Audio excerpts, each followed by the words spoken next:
Good morning, everybody. That's me, Lewie, coming at you. I'm sitting in my truck again. I got it up and running. It took a lot of time and money, but we got it up and running, and it's great. I can hear myself. I can hear the radio. I can hear myself think. That's the key right there. I can hear myself think now. Oh, it's great to have. It's great to have this truck back on the road. The reason I'm coming to you, though, isn't about my truck. Obviously, this is a conservative political channel. It's about what's going on with different things that's just been popping up. Boom, boom, boom, boom. Now, I haven't been able to keep up with it with my videos, so we're going to try and summarize all of it and then go through my ideas and thoughts on it. The first thing is, and the biggest thing is Google. Google's trying to train your algorithms to give you a leftist response to whenever in your search engine. Now, I pointed out one day in one of my videos about having to spend several hours on Google just trying to get information that it was on the deaths of Americans by illegal immigrants. I spent several hours trying to get that information on Google. So anybody that doesn't think Google's able to do it, they're doing it. They are doing it. It took a lot of work for someone who's not computer savvy. It took me a long time to figure out how to get the information I was getting, or that I wanted to get. And it took a lot of work, a lot of time, a lot of frustration to do it. Then there's this woman who published a book, is trying to raise book sales, and she's claiming that something like 25, 30 years ago, our president raped her. Now, the problem with this, the problem with her claims, first one, and I've said this before,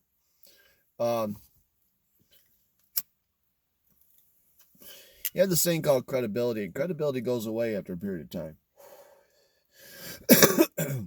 And this is what's happening with her. Her credibility's gone away. I'm not going to sit here and say it didn't happen because I wasn't there. I don't know. I seriously doubt it happened, and I'll explain why I say that.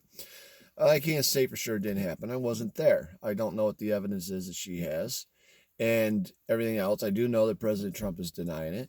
And she made this claim against one other guy, and he's also saying it didn't happen. Okay. Now, the reason I don't believe it happened is, one, length of time. Two, she's trying to sell a book, and the book that she wrote is very much anti-man. When I say anti-man, I don't mean humans. I mean men in general, the gender men. Okay, she's very anti the gender. And the book is all on that. So she's trying to sell this book, and she's using, I think she's using the accusation against Trump as a selling point for her book. Also, on top of that, when she asked if she was asked about a police investigation, she stated to, and I want to use the exact words, but I can't. And the reason I can't is I don't remember her exact words. But she stated that out of respect for the women who are getting raped on the southern border, she's not going to have a police investigation against Trump. Now, let's think about this for a minute. Okay, and this is just, again, this is my opinion, but I think if you listen and put a little thought into it, you're going to realize that my opinion is probably on the mark for most rape victims. Now, I understand rape is a very traumatic event. It's a very violent, very traumatizing to the victim. And when I say victim, I'm saying it doesn't matter if it's a man or a woman. It's still very traumatizing, okay? Your control over your body is taken away from you by somebody else.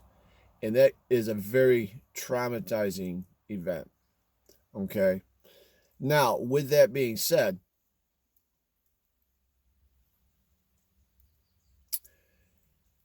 it would seem to me that once you digested the incident, the crime, the event, you would want to get your perpetrator behind bars as quickly as possible so that that person couldn't do it to somebody else. So, with that being said, she doesn't want to open up an investigation. Now, yes, statute of limitations probably run out after 25, 30 years. If the event took place, statute of limitations probably run out. But if you get a police investigation going and they find that this happened, you could still get, by doing that, you're going to get word out a lot better than just saying it against this person, and you'll be able to basically destroy his life. And it doesn't even have to be done in the courts, just socially. So out of respect for those women down on the southern border, doesn't make sense, because you would think that she'd want to show that, hey, this happened. Hey, let's take care of this guy. And, I'm just going to the fact that if you expose a rapist, there's going to be fewer rapists because they don't want to be exposed. That's just my opinion, my thoughts. I'm not the smartest man to walk the face of the earth, but I certainly do have a little bit of intelligence. Now, there's the Mueller investigation. Here we go again. Senate has subpoenaed Mueller. He's going to be there, I guess, July 17th, I'm thinking they said, to testify on his report. Now, he's already stated that he's just going to stick with what's in the report. He's not going to add to it. He's not taking away. He's just going to stick with what's in the report. But he's got two hearings. He's got the Senate Judiciary Committee, which he's going to do first. And then he's got this other committee. Now, this other committee is the one that's been looking into the Russian probe. That's all they've done, is just look into the Russian probe. So, and this is maybe a little facetious on my part, but it seems to me that if there's no Russian collusion, then they haven't been doing anything. Think about this for a minute. Mueller said there's no Russian collusion, and yet you got a committee who's been looking at Russian collusion. There's no Russian collusion, so how can they have anything to look at? And yet he's got to go and testify in front of them. It sounds like a lot of waste of time and money to me. And I think that's all this whole thing is a waste of time and money. Now, I got to give Trump accolades. He has been under this investigation for over 2 years. He has watched this investigation take place. He's watched it form, and he's watched its conclusion. And he is, though he's been upset by it, he's been frustrated by it, he has done, I think, an exemplary job of letting it take place and letting the crumbs, the chips fall where they may. And because he was innocent, and he knew he was innocent, he already knew the outcome. Now, there's a lot of people saying that there's one question that Mueller needs to answer. And I would love to hear this answer too. Don't get me wrong. I want to hear this answer. And the question is, when did he know there was no collusion? I personally think he knew from the start. I knew from the start there was no collusion. And I've expressed that on a couple of videos as well about Uranium One and the emails and all this and that. So I knew there was no collusion.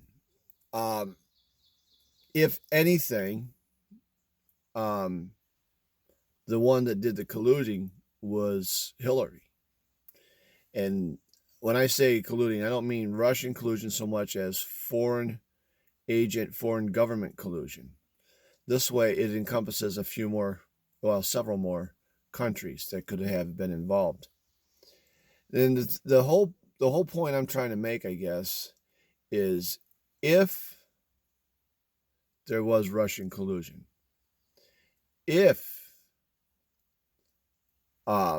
Trump done this collusion, I honestly believe Mueller would have been able to do a report a whole lot sooner with a whole lot less quote unquote evidence and with a whole lot less work.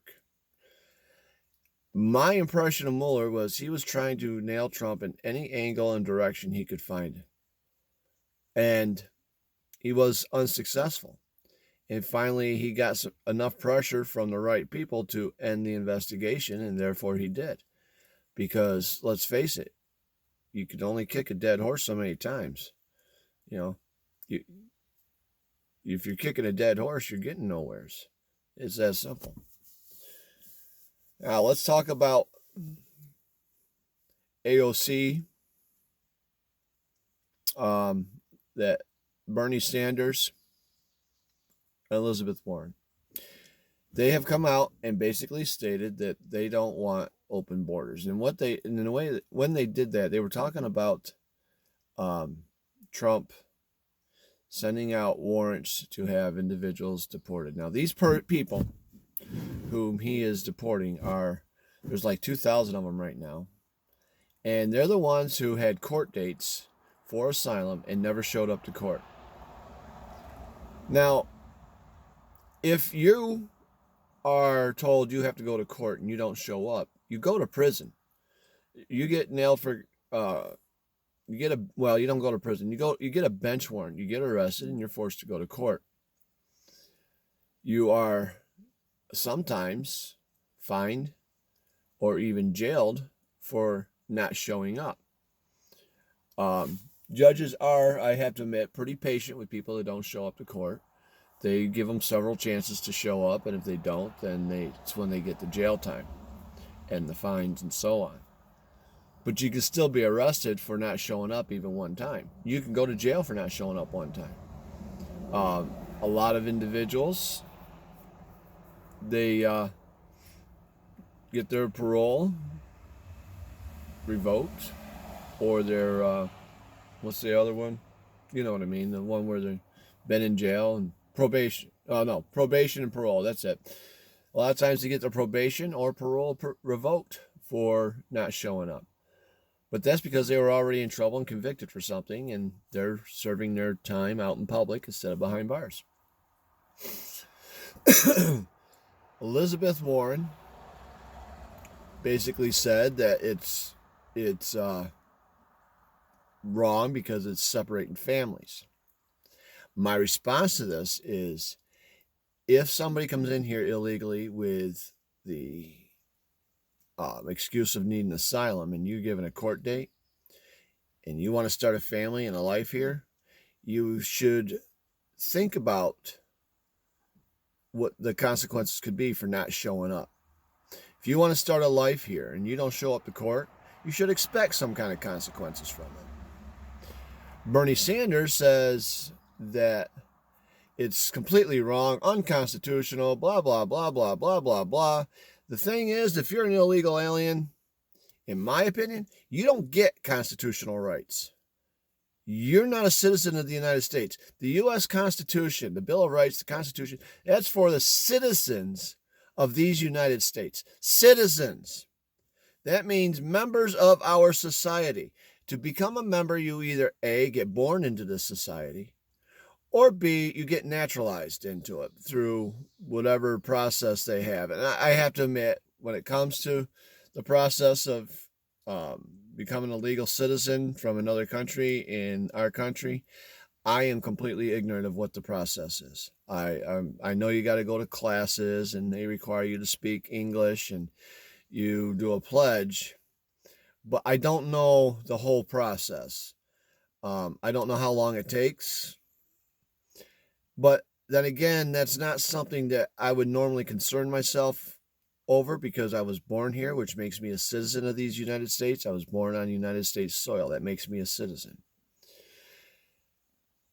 Then there's AOC with her rhetoric. There should be no borders. And she saying that, she's backing up her theory, and I will call it a theory because that's all it is. There's no reality to it. That the housing for the illegal immigrants that are waiting for their asylum cases or whatever other reason they have them in this housing is like a concentration camp, which really they're not. I've seen a few videos of what they've got, and they're living better than our homeless. They really are. Um, our homeless, a lot of them are veterans, deserve better than what they're getting. And here these illegal immigrants who have never paid so much as one penny into our system are getting better treatment, getting better housing, getting better care than the U.S. veterans that are homeless, that are on the streets. So I don't see where that's a concentration camp. But she wants absolutely no borders, 100%, get rid of the borders. In fact, she even went as far as to say, let's not fund Border Patrol. Are you kidding me? What kind of nonsense is that? This Alexandria Ocasio-Vortex, and I call her Vortex because that's all she is just one big old whirlwind of destruction. That's all she is now literally trying to give our country away to whomever wants to be here. This is the very same country that veterans have served to keep intact. Very same country that mothers have lost children to because of war and defending our way of life. The very same country that our young are supposed to be growing up in and trying to prosper in. And she wants to give it all away. Where's your common sense, Alexandria? You don't even deserve the post that you got. The only reason you got it is because you had a very small district and you're a bartender and you spoke to a lot of people while you're attending bar. Okay? And they got word out for it. Hey, I know this girl, so vote for her, vote for her, vote for her. She's a friend of mine, vote for her. That's how you got elected. And quite frankly, if I was in your district, I'd be holding my head in shame. Okay? I can't believe the nonsense that comes out of her mouth. And that's what it is. It's all nonsense. I'd have been holding my head in shame, especially if I voted for her. Thank God I'm not from her district.